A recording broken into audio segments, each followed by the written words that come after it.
Hi everyone, this is your Haragopal. In this video, I am going to discuss about the solution of the most viral geometry problem on the social media platforms. I think you also might have gone through this problem for a number of times with the different numerical values. Just have a look at this question. A, B, C, an equilateral triangle was given.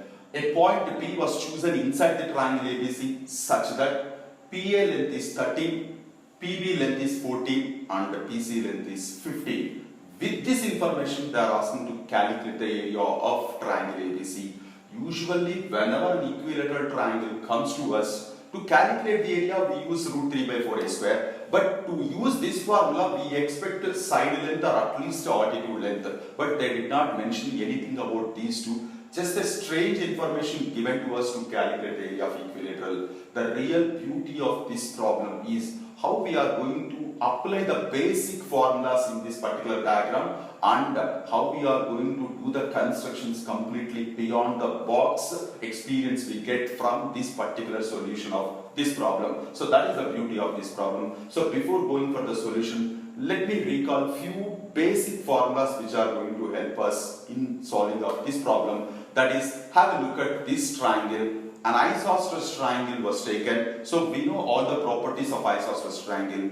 Particularly if you observe this angle which is the angle between the two equal sides is called as vertical angle of isosceles triangle.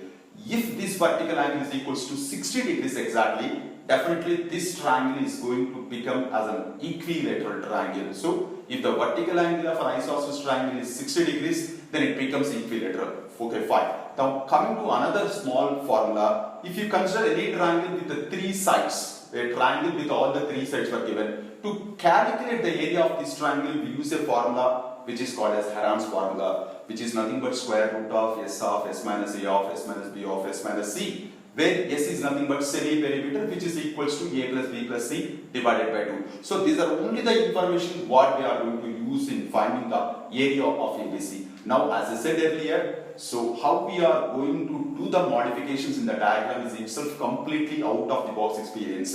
So if you have a look, ABC is an equilateral triangle. We know that each angle will be 60. So angle A, angle B, angle C are 60 degrees each.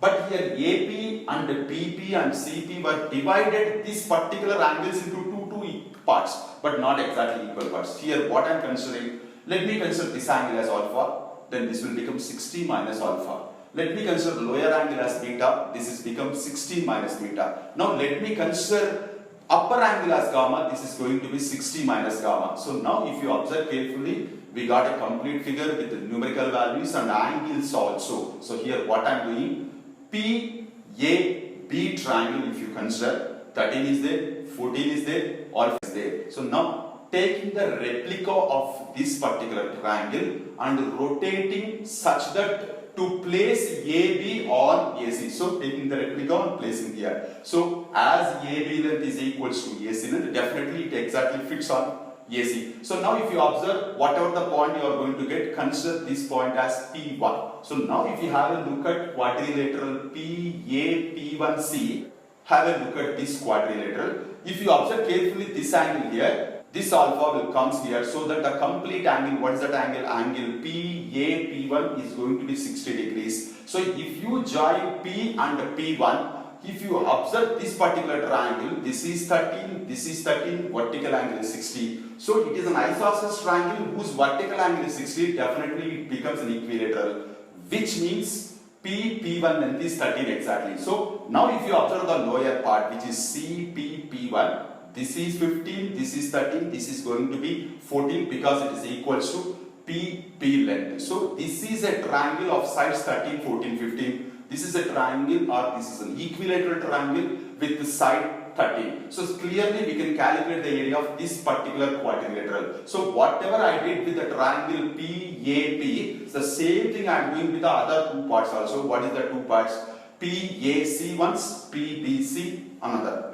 So now what I am doing here, PAC triangle rotating and placing on BC, PBC triangle rotating and placing on AB, so that we get a big figure which is in the shape of hexagon, and clearly we can say ABC triangle, whatever the required is equals to half the area of this entire figure, which is in the shape of hexagon. So simply what I am writing, area of ABC is equals to half the area of hexagon. How can you calculate the area of hexagon? As I discussed here, the area of quadrilateral can be calculated with the help of equilateral and a scale triangle. This entire hexagon, if you observe, there are three different equilateral triangles were there whose sides are 13, 14 and 15 respectively. Three triangles you can observe. And three congruent triangles are there whose sides are 13, 14, 15. So clearly you can see. So area of hexagon is nothing but sum of areas of three equilaterals and three congruent triangles of side 13, 14, 15. Simply with a mechanical calculation we can do that one. So finally we will get the answer, which is half of entire hexagon area